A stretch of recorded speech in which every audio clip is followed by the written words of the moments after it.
बिस्मिल्लाहिर्रहमानिर्रहीम। अस्सलाम वालेकुम डियर स्टूडेंट्स।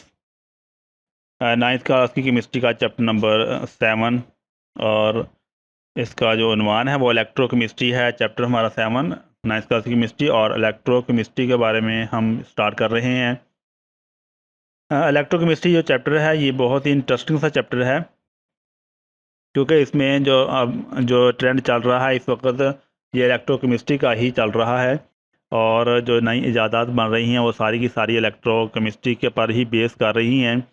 सोलर पैनल और उसके बाद जो बैटरीज इस्तेमाल कर रहे हैं वो सारी की सारी जो है ये इलेक्ट्रोकेमिस्ट्री पर बेस कर रही हैं। तो इस चैप्टर की इम्पोर्टेंस बहुत ज़्यादा है। ये चैप्टर बहुत इम्पोर्टेंस है, इसलिए इसको बड़ी एहतियात के साथ आपने इसको समझना है, इसको पढ़ना है। तो हम इलेक्ट्रोकेमिस्ट्री का चैप्टर स्टार्ट करते हैं। तो हम पहले चैप्टर के इस चैप्टर का तारुफ जो है ना वो पढ़ते हैं। आपकी जो बुक है उसमें चैप्टर नंबर 7 इलेक्ट्रोकेमिस्ट्री और इलेक्ट्रोकेमिस्ट्री का हम तारुफ पढ़ेंगे। तारुफ हम पढ़ेंगे इलेक्ट्रोकेमिस्ट्री का, और इसमें सबसे पहले हम इलेक्ट्रोकेमिस्ट्री की जो तारीफ़ है वो समझने की कोशिश करते हैं कि इलेक्ट्रोकेमिस्ट्री ये क्या है। इलेक्ट्रोकेमिस्ट्री जैसे ये लफ्ज़ हम पढ़ रहे हैं, इसमें दो हमारे पास लफ्ज़ आ जाते हैं। एक इलेक्ट्रो का लफ्ज़ आता है और दूसरा क्या आता है, केमिस्ट्री। और केमिस्ट्री जो होता है ये हम पहले केमिस्ट्री की जब डेफिनेशन पढ़ी थी तो हम इसमें केमिस्ट्री में केमिकल रिएक्शंस का मुताला करते हैं। केमिस्ट्री में हम क्या करते हैं, मादों में जो केमिकल रिएक्शंस होते हैं उसका हम मुताला केमिस्ट्री की शाख केमिस्ट्री में करते हैं। तो और इलेक्ट्रो जो होता है ये इलेक्ट्रिसिटी से निकला है। लफ्ज़ इलेक्ट्रो ये इलेक्ट्रिसिटी से निकला है और केमिस्ट्री होता है केमिकल रिएक्शंस। मादों में केमिकल रिएक्शंस का मुताला केमिस्ट्री में किया जाता है और इलेक्ट्रोकेमिस्ट्री को हम इसी ही बना पर पढ़ेंगे। इलेक्ट्रोकेमिस्ट्री की तारीफ़ करें, इलेक्ट्रोकेमिस्ट्री की तारीफ़ हम पढ़ते हैं। इलेक्ट्रोकेमिस्ट्री केमिस्ट्री की वो ब्रांच जो इलेक्ट्रिसिटी और केमिकल रिएक्शंस के माबैन ताल्लुक़ को बयान करती है, इलेक्ट्रोकेमिस्ट्री कहलाती है। केमिस्ट्री की ये ब्रांच है जो क्या करती है, इलेक्ट्रिसिटी और केमिकल रिएक्शंस के माबैन ताल्लुक़ का मुताला करती है, यानी इलेक्ट्रिसिटी और केमिकल रिएक्शंस के माबैन ताल्लुक़ को बयान करती है। ये केमिस्ट्री की शाख इलेक्ट्रोकेमिस्ट्री कहलाती है। इलेक्ट्रोकेमिस्ट्री केमिस्ट्री की वो शाख जो इलेक्ट्रिसिटी और केमिकल रिएक्शंस के माबैन क्या करती है, ताल्लुक़ को बयान करती है, इलेक्ट्रोकेमिस्ट्री कहलाती है। तो ये था इलेक्ट्रोकेमिस्ट्री की तारीफ़ कि इलेक्ट्रोकेमिस्ट्री क्या है। हमने इलेक्ट्रोकेमिस्ट्री को इसके लफ्ज़ के हिसाब से पढ़ा है। इलेक्ट्रो का मतलब होता है इलेक्ट्रिसिटी और केमिस्ट्री का मतलब होता है केमिकल रिएक्शन। तो केमिस्ट्री की वो ब्रांच जो इलेक्ट्रिसिटी और केमिकल रिएक्शंस के माबैन ताल्लुक़ को बयान करती है, इलेक्ट्रोकेमिस्ट्री कहलाती है। तो ये डेफिनेशन बहुत इंपॉर्टेंट है। अब हम पढ़ते हैं कि इलेक्ट्रोकेमिस्ट्री जो शाख है इसमें हम क्या पढ़ेंगे, इसमें किस चीज़ का मुताला करेंगे। तो इलेक्ट्रोकेमिस्ट्री में ऑक्सीडेशन रिडक्शन रिएक्शन, जिन्हें मुख्तसरन रिडॉक्स रिएक्शन कहते हैं, उसका मुताला किया जाता है। तो इलेक्ट्रोकेमिस्ट्री में ऑक्सीडेशन रिडक्शन रिएक्शन, जिन्हें मुख्तसरन क्या कहते हैं, रिडॉक्स रिएक्शन कहते हैं। ऑक्सीडेशन रिडक्शन रिएक्शन जिन्हें मुख्तसरन में क्या कहते हैं, रिडॉक्स रिएक्शन कहते हैं, उसका हम मुताला करते हैं। इलेक्ट्रोकेमिस्ट्री में हमने रिडॉक्स रिएक्शंस का मुताला करना है और ये हम पढ़ेंगे कि ऑक्सीडेशन क्या होती है और रिडक्शन क्या होती है। ये हम इंशाल्लाह इस चैप्टर में हम बड़ी तफसील के साथ पढ़ेंगे। आपने अगर चैनल को सब्सक्राइब नहीं किया तो आप चैनल को सब्सक्राइब कर लें ताकि हमारी जो भी नई वीडियो बने वो आप तक पहुँचती रहे। और इस तरह हम ऑक्सीडेशन भी पढ़ेंगे और रिडक्शन भी पढ़ेंगे, क्योंकि आज हम सिर्फ तारुफ पढ़ रहे हैं और तारुफ में हम इसको जनरल सा पढ़ेंगे। इसकी जो तफसील है वो हम इंशाल्लाह इसकी जब हम इसको कंटिन्यू करेंगे चैप्टर को तो फिर हम ये ऑक्सीडेशन भी पढ़ेंगे और रिडक्शन भी पढ़ेंगे। हम ऑक्सीडेशन और रिडक्शन को मुख्तलिफ जावियों से पढ़ेंगे। ऑक्सीजन के हवाले से पढ़ेंगे हम इलेक्ट्रॉन के हासिल करने और इलेक्ट्रॉन के ज़ाया करने के हवाले से पढ़ेंगे। हम ऑक्सीजन के हवाले से, हाइड्रोजन के हवाले से ऑक्सीडेशन रिडक्शन को हम पढ़ेंगे और ये आपको इंशाल्लाह अच्छी तरह से समझ में आ जाएगा। तो इलेक्ट्रोकेमिस्ट्री में हम ऑक्सीडेशन रिडक्शन रिएक्शन, जिन्हें क्या कहते हैं मुख्तसरन में रिडॉक्स रिएक्शन कहते हैं, जिन्हें मुख्तसरन में क्या कहते हैं, रिडॉक्स रिएक्शंस कहते हैं, का मुताला किया जाता है। तो ये था इलेक्ट्रोकेमिस्ट्री। इलेक्ट्रोकेमिस्ट्री ये केमिस्ट्री की ब्रांच है जो इलेक्ट्रिसिटी और केमिकल रिएक्शंस के माबैन ताल्लुक़ को बयान करती है, इलेक्ट्रोकेमिस्ट्री कहलाती है। चलिए हम नेक्स्ट चलते हैं कि रेडॉक्स रिएक्शंस क्या है। रिडॉक्स रिएक्शन से क्या मुराद है। तो पहले भी हमने इसके बारे में पढ़ा है कि रिडॉक्स रिएक्शन क्या होता है। अब हम इसको मज़ीद पढ़ लेते हैं कि रिडॉक्स रिएक्शन से क्या मुराद है। रिडॉक्स रिएक्शन हम कहते हैं ऑक्सीडेशन और रिडक्शन रिएक्शंस जब दोनों हो जाते हैं, ऑक्सीडेशन और रिडक्शन रिएक्शंस दोनों को मुख्तसरन में एक लफ्ज़ से हम बोलते हैं, वो रिडॉक्स रिएक्शन कहते हैं।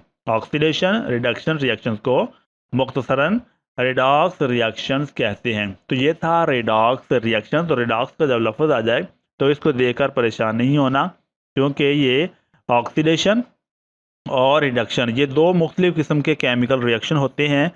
तो जब दो केमिकल रिएक्शन मुख्तलिफ़ किस्म के केमिकल रिएक्शन होते हैं तो हम इनको एक ही लफ्ज़ से रिडॉक्स रिएक्शन से हम इसको पुकारते हैं।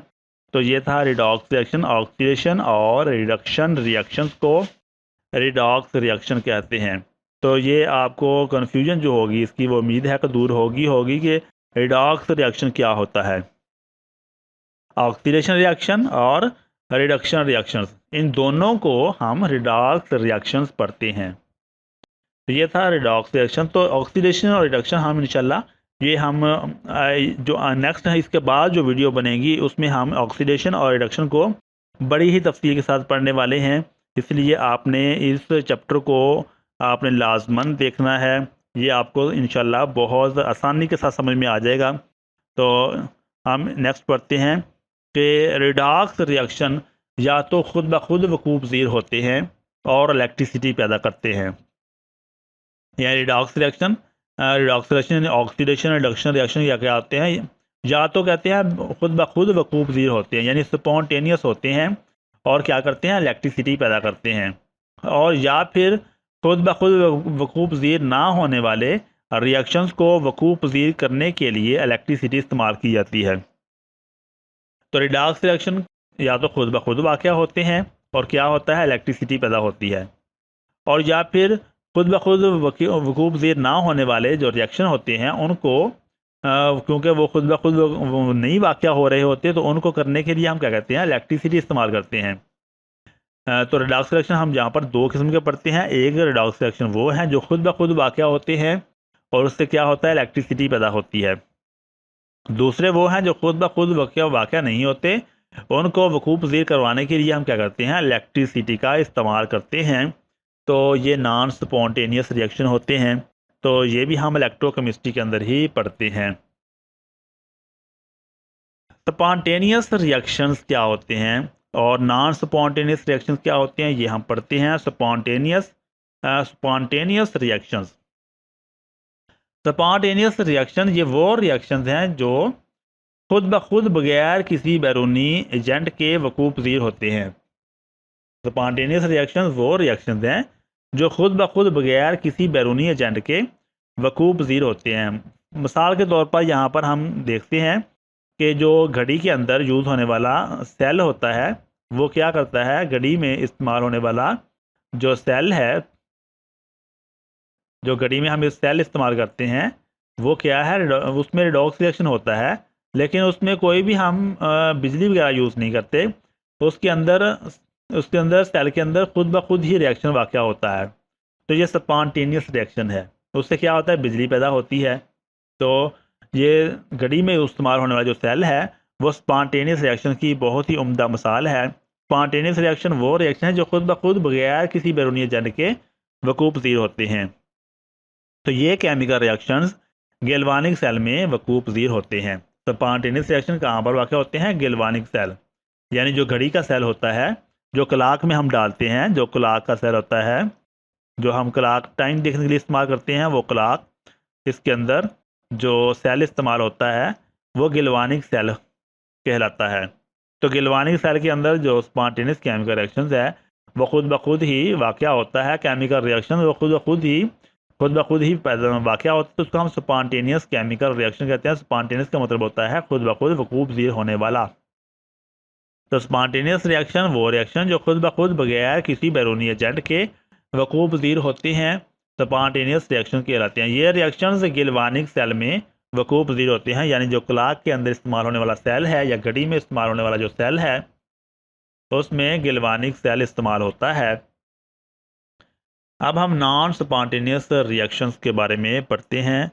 नॉन स्पॉन्टेनियस रिएक्शन वो रिएक्शन हैं जो किसी बैरूनी एजेंट की मौजूदगी में वकूफ़ पज़ीर होते हैं, यानी वो रिएक्शन जो किसी बैरूनी एजेंट की वजह से वकूफ़ पज़ीर होते हैं उनको हम नॉन स्पॉन्टेनियस रिएक्शन कहते हैं। मिसाल के तौर पर जो बैटरी हम इस्तेमाल करते हैं, सोलर सेल जो सोलर बैटरी होती है, या फिर जो ट्रैक्टर वगैरह में इस्तेमाल होने वाली या कार के अंदर जो हम बैटरी इस्तेमाल करते हैं, तो उस बैटरी के अंदर सबसे पहले चार्जिंग के लिए हम इस्तेमाल करते हैं चार्ज होते हैं। इसके अंदर चार्जिंग के पॉइंट लगे होते हैं, यहाँ पर हम तारें लगाते हैं और तारों के साथ हम इसको सबसे पहले हम क्या करते हैं, चार्ज करते हैं। तो इसको रिचार्जेबल बैटरी कहते हैं।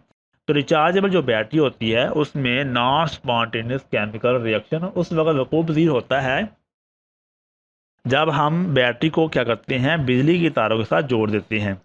जब हम तारों के साथ जोड़ते हैं तो फिर इसके अंदर इलेक्ट्रिसिटी जो है वो स्टोर हो जाती है।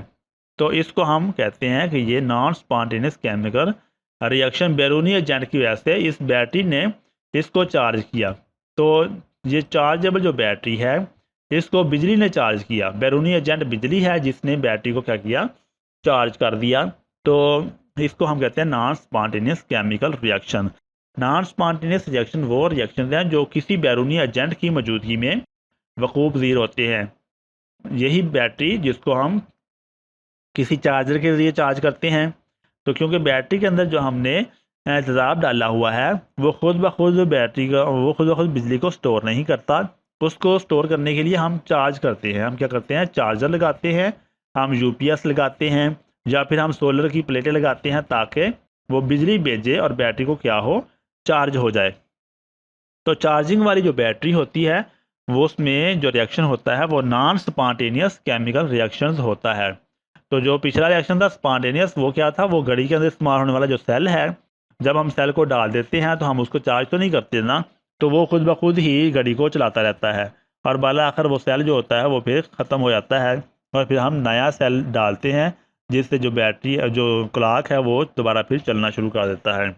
इसके बरक्स जो बैटरी होती है जो हम कार के अंदर इस्तेमाल करते हैं बैटरी, या फिर ट्रैक्टर के अंदर इस्तेमाल होने वाली बैटरी है, या फिर यूपीएस के साथ जो बैटरी जुड़ी होती है वो चार्ज करनी पड़ती है, उसको बिजली के साथ हम चार्ज करते हैं। तो बिजली की मदद से इसके अंदर केमिकल रिएक्शन वकूफ़ पज़ीर होते हैं, इसलिए हम इसको नॉन स्पॉन्टेनियस केमिकल रिएक्शंस कहते हैं। तो ये केमिकल रिएक्शन इलेक्ट्रोलिटिक सेल में वकूफ़ पज़ीर होते हैं। ये केमिकल रिएक्शन इलेक्ट्रोलिटिक सेल में वकूफ़ पज़ीर होते हैं। तो इलेक्ट्रोलिटिक सेल, ये जो बैटरी होती है उसको इलेक्ट्रोलिटिक सेल कहते हैं।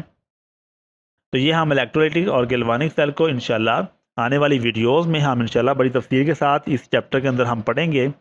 तो ये इलेक्ट्रोलिटिक सेल क्या होता है ये भी हम पढ़ेंगे, और गैल्वानिक सेल जो होता है वो क्या होता है, उसको किस तरह से तैयार किया जाता है, ये भी हम इंशाल्लाह बड़ी तफसील के साथ पढ़ेंगे। तो ये हम अभी इसका तारुफ़ पढ़ रहे हैं, और तारुफ़ में ये आपको कुछ बातों की समझ नहीं आ रही होगी तो आपने परेशान नहीं होना, ये आपको बड़ी तफसील के साथ हम समझाएंगे, आपको समझ में आ जाएगा। पिघले हुए सोडियम क्लोराइड की इलेक्ट्रोलिसिस से सोडियम मेटल पैदा होती है। यानी सोडियम क्लोराइड ये नमक होता है NaCl, जब खाने वाला नमक होता है उसको सोडियम क्लोराइड बोलते हैं। तो सोडियम क्लोराइड NaCl की इलेक्ट्रोलिसिस से सोडियम मेटल पैदा होती है। इलेक्ट्रोलिसिस कहते हैं हम सोडियम क्लोराइड को पिघला कर हम क्या करेंगे, किसी सेल के अंदर डाल देंगे और उसको तारों के साथ जोड़ देंगे, तो उसकी क्या हो जाएगी, इलेक्ट्रोलिसिस हो जाएगी। बिजली की मदद से हम सोडियम क्लोराइड को अलग-अलग कर देंगे तो सोडियम मेटल पैदा हो जाएगी। जबकि ब्राइन की सोल्यूशन से सोडियम हाइड्रोक्साइड पैदा होता है। ब्राइन क्या होता है, ब्राइन होता है कि हमने नमक के साथ NaCl को पानी में हल कर दिया। NaCl यानी सोडियम क्लोराइड को हमने क्या किया, इसको हमने पानी के अंदर मिक्स कर दिया। सोडियम क्लोराइड को हमने पानी के साथ, नमकीन पानी जो होता है उसको ब्राइन बोलते हैं। बहुत ज़्यादा नमकीन पानी, इसको क्या कहते हैं, ब्राइन कहते हैं। तो सोडियम क्लोराइड ब्राइन के सोल्यूशन से सोडियम हाइड्रोक्साइड यानी NaOH पैदा होता है। NaOH जो है ये ब्राइन से हम प्रोड्यूस करते हैं। तो ये भी हम इसी चैप्टर के अंदर पढ़ेंगे कि ब्राइन को हमने ब्राइन से सोडियम हाइड्रोक्साइड को कैसे तैयार करना है। तो ये सोडियम हाइड्रोक्साइड भी हम ब्राइन से तैयार करते हैं। ब्राइन क्या होता है? ब्राइन होता है नमक प्लस वाटर, यानी नमकीन पानी। बहुत ज़्यादा नमक को जब पानी में हल कर देते हैं और फिर हम उससे क्या तैयार करते हैं? हम उससे सोडियम हाइड्रोक्साइड को तैयार करेंगे। तो ये भी है, ये हम सोडियम क्लोराइड, उससे हमने सोडियम मेटल को तैयार करना है। ये भी हमने इस चैप्टर में पढ़ना है। और ब्राइन यानी नमकीन पानी से हमने सोडियम हाइड्रोक्साइड को पैदा करना है। ये भी हम इस चैप्टर के अंदर बड़ी तफसील के साथ पढ़ेंगे। तो ये था हमारा तारुफ वाला आर्टिकल जिसको हमने पढ़ा। उम्मीद है कि जो हमने पढ़ा है वो आपको समझ में आ गया होगा। तो अपना बहुत सा ख्याल रखिएगा। अल्लाह ताला हम सबका हामी और नासर हो। अल्लाह हाफिज़।